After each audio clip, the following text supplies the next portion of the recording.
Aloha, everyone, and welcome to another episode of Tune and Tiki. Aloha. Hello. So today we have Jen Ann Tonic from Swizzle in Dallas. Yay! Hey. All right, so we'll just jump right into it. We just want to give you an opportunity to introduce yourself and talk about the bar that you created for all the people that haven't got a chance to visit. Well, thank you. My name is Jen.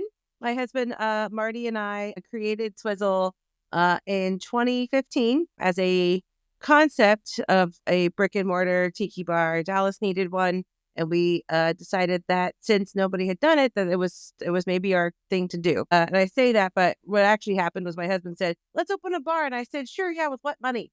That's gonna happen."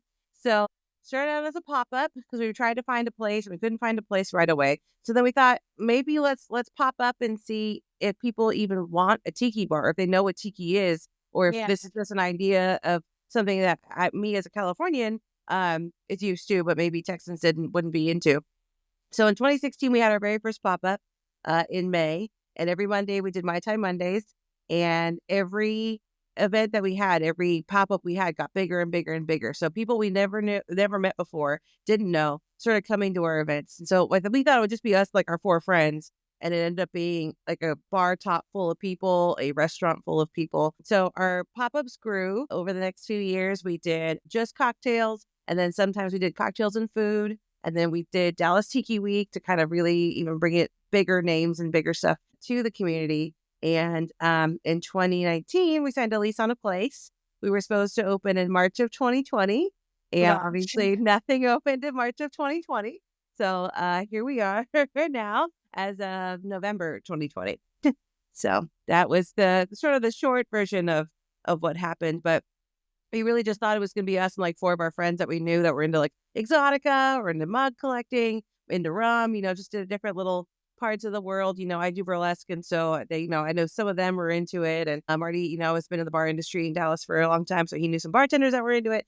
But it really grew into a community. And that was sort of our main focus, was just getting all of these people together, giving them a home to come to. So, yeah, that's the story of Swizzle. Yeah, so you really haven't been open too long. What, like 4 years now? Yeah, 4 Years? years will be Okay. well, it won't be 5 till November, so it'll be a little while from now, but yeah, we've, brick and mortar has been not that long, and we were lucky, though, to build a brand before the pandemic happened because we were able to survive. I think if we had opened and people had not heard of us or we didn't have quite the following that we did, it wouldn't have made it. So we were really lucky that way. So, Yeah. why Swizzle? Why'd you name it Swizzle? Were you always like a Swizzle stick collector or So I've been collecting Swizzle sticks since I was a teenager. I Oh, collected wow. barware. I was like a really weird teen. I liked barware and I loved Frank Sinatra, Gene Kelly. Like those were my two guys. I had like an MGM sort of room that I had like a little like bar set up in. I didn't drink till I was a little bit older, but wink, wink. But Yeah. it was just the collecting of it really kind of what became the thing. But Marty really liked the idea of Swizzle because it's a drink, it's a type of drink, right? It's a bar tool, and it's also a collector item. So Swizzle kind of encompasses everything that is tiki, and that it is all three of those things. So that's why we settled on Swizzle. When we were doing the pop ups, we were Swizzle Luau Lounge, which no one could pronounce. Half the people didn't know what a luau was, which was weird. Um, so we just said, okay, let's just cut it down to Swizzle when we open. We'll just keep it simple, really easy to remember, really easy to say. So that's what we Yeah. have. So I I think it's a perfect name. So are all of the Swizzle sticks that are around the bar from your personal collection? most of them, yes. So I had a very large collection already, and we did Swizzle like exchange nights on our pop Yeah. ups, and people brought us all kinds of. I wanted to have every bar that was open, represented here, and so people would go to all kinds of different places and bring us Swizzle sticks, and we trade them vintage ones. And then when we were building the bar, there was two people that built everything. And one of the fellas said, "I don't care how many Swizzle sticks you think you have, you're going to need more because we have our bar top. It's all Swizzle sticks on top." Yeah. So, I went to a couple of estate sales and went on, eBay, Uh-huh. and got sort of like lots of Swizzle sticks, and, we ended up having plenty, more than we needed. But it was good. For those who have not been here, we have Swizzle stick boxes that are on display. And so those represent like airlines. There's all these different airlines. Sheraton and Hilton hotels, they have them all over the world.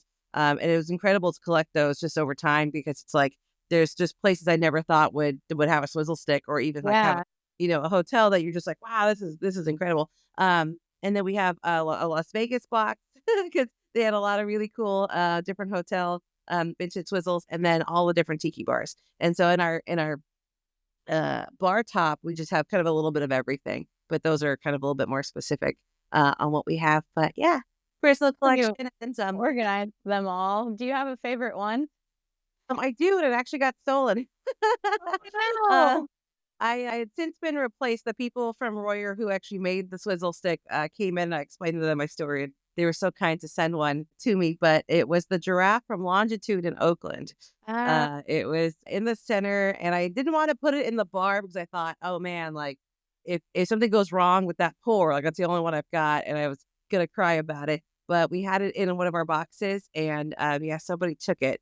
And since then, we've been a little bit more hardcore about watching the boxes. But the Longitude one, it's a yellow giraffe with a kind of brown spots on it. And Longitude's no longer there. Became the Kontiki. Kontiki's also no longer there. But we met with my art teacher there for just to talk about tiki, and I asked him a couple questions about my old art from college. Sorry, rewind from college, and just talk about how to build a bar out and how to do this thing. And this was our dream. This was going to be a thing.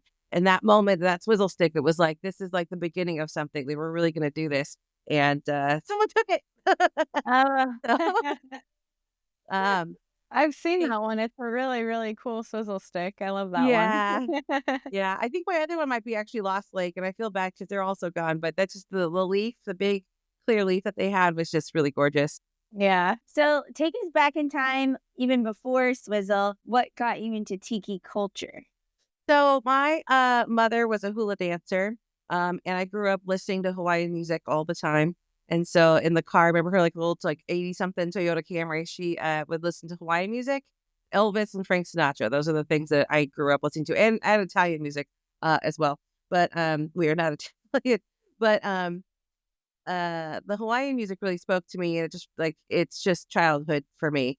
And my grandfather, he's from the Philippines. He moved to Hawaii. He worked on the Dole plantation for a long time. He moved to California, and all of his girls, my two aunts and my mom, are all hula dancers. So that was kind of just part of who I was. And so going to Disneyland, of course, being from California, the Bay Area, we go down to Disneyland at least once a year. And we would go to the tiki room a lot. My mom actually would take naps sometimes in the tiki room because it was like Yeah. long enough for her to be okay, if we don't go back to the hotel, I can nap a little bit longer and we can hang out in the tiki room. And it was either that or Hall of Presidents. And I always chose tiki room. But it's just a special place. I think anyone who's into tiki knows, like when you walk into that room, that there's just a vibe that happens and it's just very special. And that's what got me into tiki. My dad bought me my first tikis from Fiji when I was 9. And I collected those and I had those. And I was ever since then I've been like, I want more of these. They're saying something to me. They're really kind of special. And so that's how it started. So, When yeah. you built Swizzle, did you have like one idea in mind of how you were going to decorate it, or did you just kind of like add different pieces from different times and keep building on it? We started collecting in 2015 for the bar. So I had already had there's a lot of personal items on the walls, a lot of kind of special memories, even growing up that are on the wall. And my mom contributed some stuff, and we've got some family things up here. It was sort of like, okay, anything and everything that we saw, we grabbed. Yeah. And we were like, okay, we were really lucky because it wasn't as big as it is now, so it was a little easier to find things. But my specific idea was to get every artist that I knew of that was a tiki artist across the nation, but whether they're, alive or not, like Waco, to be on the walls. So if you go on our website, you can actually see all the different artists that are here. So that was really important for me. And then I found some pieces while, thrift shopping, antique shopping, estate sale that were just really spectacular, like our big Papua New Guinea shields. And yeah, that was sort of my focus, was just mainly the artists. I really wanted everyone to be represented, and things have moved around a little bit, especially in the bathrooms, but everything else is pretty much stayed the same. But it's kind of neat, especially when artists come in here and they see a piece of theirs on the wall, or everybody could recognize, oh, that's, that's Kim Bang, or that's Boozy Doodler, or that's Flint. They just kind of point it out, and they get really excited to see people that they know. And of course, like the Whitcoast, both Whitcoast, new and old, people get very excited about that. So, it's Yeah. Is the PNG above the door, is that Oceanic Arts? it is.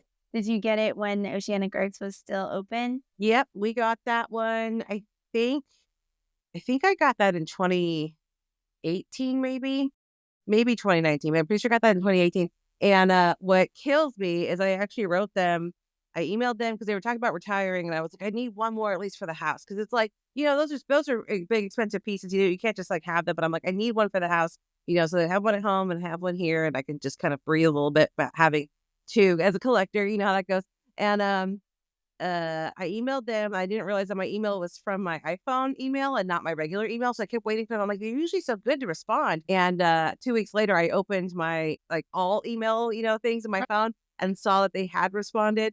And so I messaged them back. They sent me a photo, and I was like, oh, is it still available? Like, I'm so sorry. Like, this is what happened. And they were like, no, I don't know that we're going to have any more after this. So whoever got that one, it was the last one. And I was kicking myself. I was so upset. But it is an Oceanic Arts piece, and it's definitely, I think, my favorite thing that's in here.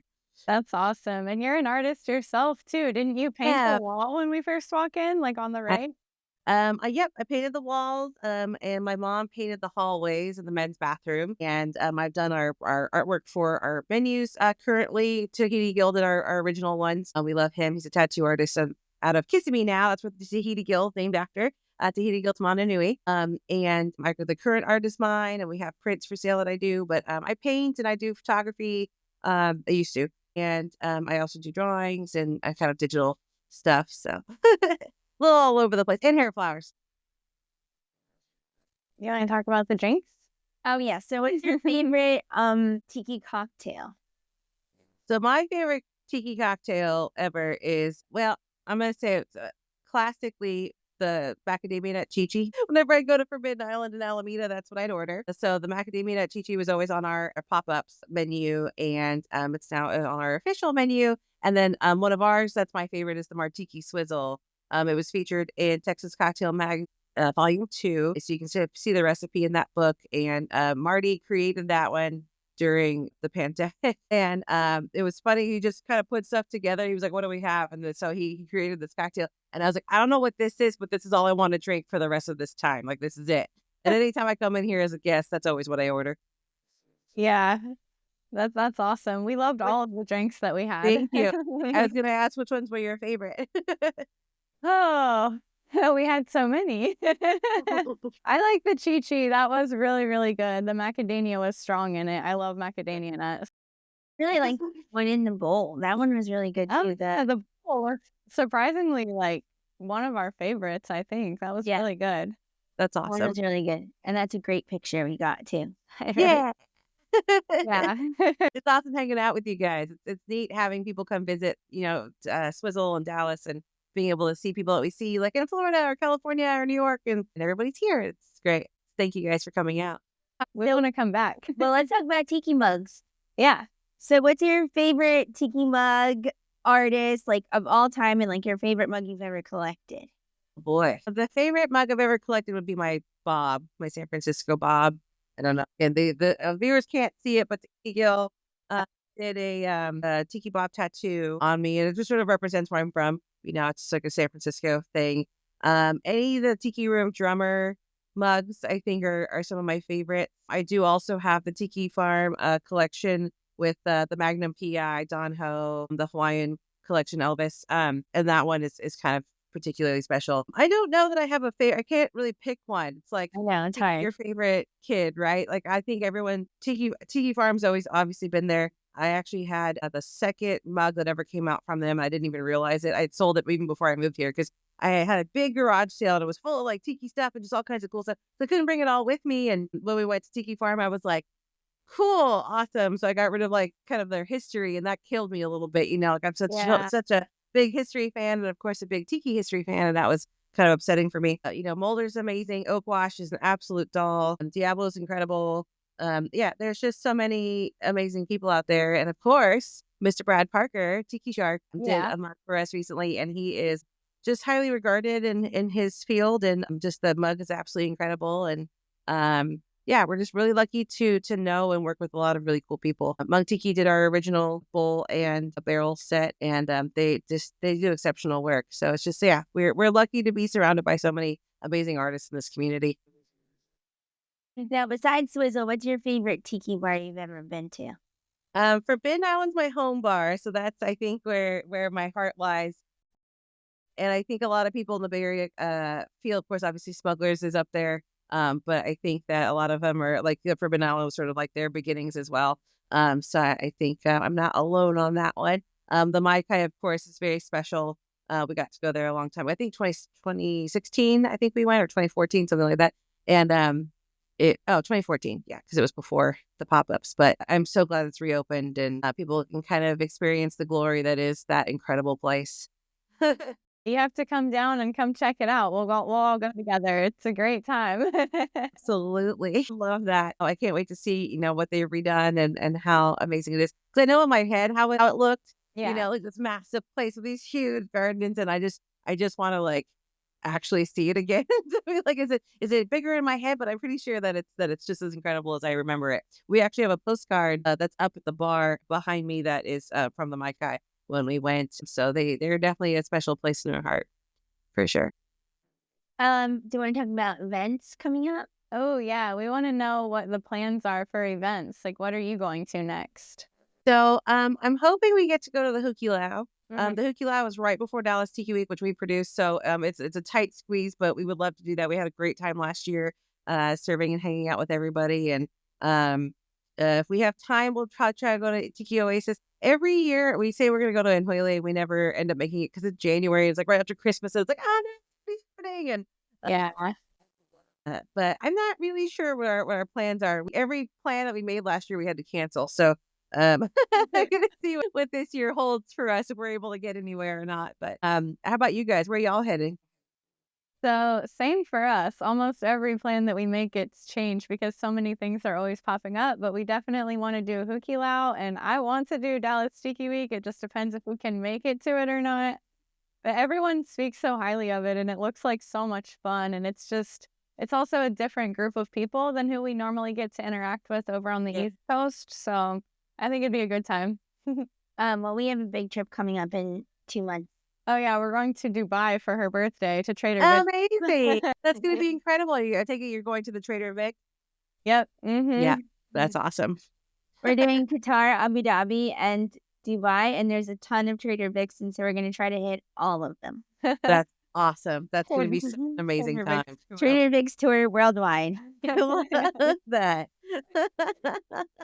How incredible. That's going to be absolutely just a great experience to see all the different, the guy that actually, I do believe, and I might be wrong, but I'm pretty sure, the guy who does all of their design work interior wise is actually from Dallas. Yeah, I know he did one in Dubai. I know that for sure. But yeah, he's here. Right. So another tiki win for the DFW area. Yeah. So are there any events coming up at Swizzle that our listeners should know about? Like anything to look forward to the rest of this year? We have so many things. We have actually a lineup of things with Worthy Park. We're really excited to do a lot of educational classes with them. We have some with the Maverick Corp as well, with a lot of different of like the really good, hard to get spirits, at least in Texas, maybe not everywhere else. But we're really excited to work with them. Of course, Dallas Tiki Week, our biggest event of the year, and our Christmas vendor event as well. We have just a lot of cool things. We're expanding beyond rum a little bit. We're kind of working with some tequila brands and some whiskey brands and kind of seeing just different ways to enjoy tiki at home with whatever you have, available in your liquor cabinet. So for people that have not been to Dallas Tiki Week or don't know much about it, can you just explain a little bit about what it is? Is it just a meetup or is it the whole week long? What is it like? It is a whole week. Last year we did 21 events after having done, I think I did 18 events or something the year before. And I said, okay, I'm going smaller this year.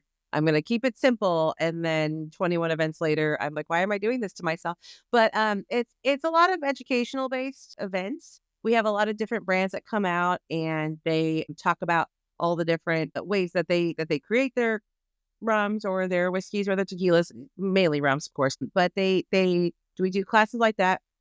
And then we have different competitions We have a home bartender competition, which is one of my absolute favorite things, especially when we had Beach Bum Berry be one of the judges. They were all shaking. They were just like, "Oh my God, I'm making a drink for Beach Bum Berry. This is incredible." So that was a lot of fun.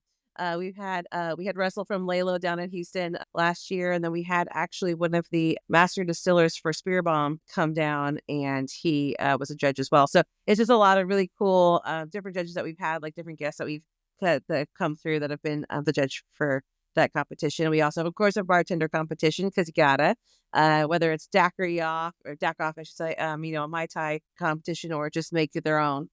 So that's a lot of fun. And we have a bus tour that goes to the different DFW bars. So Swizzle, Tarantula, Four Kahunas, and next year we'll probably have Shipwreck on there too. So we have 4 bars here in the Metroplex, and we're very excited that, the more tiki, the better. It kind of creates a bigger community, and it's a good thing for all of us. And what else do? We have our vendor event, of course, big marketplace. It's nice having people that like Kim and like Tahiti Gill and just different people that are from other places that come to here. We had Nancy Fancy Fruits once and Doug Horn and then all of our local guys like Flint and the Boozy Doodler from New Braunfels, who actually opened up his own bar too called Uncharted. And it was just nice to have all the artists that we know of kind of come through here and give Dallas a little bit of what it's like, on the either coast. So it's a special experience. We just do a lot of just really kind of neat things and just trying to keep people educated in what they're drinking. That's kind of our biggest, I think, point of Dallas Tiki Week is just to kind of create the cocktail experience and education so that they know what they're doing when they're going into the liquor store and buying rum. So It sounds like a lot of fun. I hope we can make it. That'd be awesome. Yes, we would love to have you guys. We definitely would love to have like an event around y'all. Well, and if you do the Hukilau, we're gonna all have to go to the Mai Kai together too during the Yes, I would absolutely love that. Yeah. Well, thank you so much for taking the time to talk to us today. It was so much fun. And yeah, anything else you want to talk about? Any last things you want to tell the listeners about Swizzle or about just your experience in Tiki? As I said this earlier, but our community is everything. Like people like y'all and our regulars, even our non-regulars, our neighborhoods. It's all about our community. And we are so lucky in Dallas, DFW, Texas, to have a really awesome community. And it's been a real pleasure meeting everybody and kind of connecting and making just like lifelong friends with so many of these people over rum or bug collecting or sizzle collecting. And I think that being that we are a community that has music and drinks and style and collections, no other kind of community kind of has all of those things, especially the music aspect. You either have one or the other. So I just think it's neat to see kind of like all walks of life and everybody that's interested in all kinds of different aspects of it kind of come together. And I can't wait to meet more people from all over the nation here, or whether it's Dallas Tiki Week at Swizzle or at the Hukilau or Tiki Oasis or other places and other bars to meet more of the community, because I think we have the best one out there. So welcoming when we came. It was great. We love the Texas Tiki community. Thank you. Yeah. And it was really fun being like a football game and stuff too, like, with people trying things and getting people to say deep trench. Yeah, it was a really good time. Yeah. I think everyone enjoyed it. We were just handing microphones and being like, here you go, can you say this 5 times fast? Nobody could. It was hard. You did yeah, you did the best, actually. People voted and said that you did the best out of everybody. So, I mean, you nailed it. Thank you. It was not easy. I really okay, we're going to do this. We're going to process this. I'm going to think about it. Yeah. Well, you hadn't even been drinking. You were just, that's why you had enough bits. True. We'll try it again after a couple of Mai Tais or Chi-Chis, and then we'll see how it goes. We'll try it again at the Hukilau and see if anybody can even get close to saying it. Definitely. I think the Hukilau would be a great place to bring that mug where it's lit up, because it's so dark sometimes at night. Yeah. That would be... We'll definitely do that. That'd be fun. That would be really cool. I was really excited that they made the light work, because that was one of my big things. I just really wanted that thing to light up, and it did. And they did such a great job. I seen a room party where they were like they're in like a tank, and they're like scary looking. Oh, that'd be That good. would be so fun. Well, thanks so much, Jen. It was so much fun, and we'll see you in Dallas. Or we'll Absolutely. see you wherever next. I Wherever don't know. Wherever. we're looking forward to it. Thank you so much.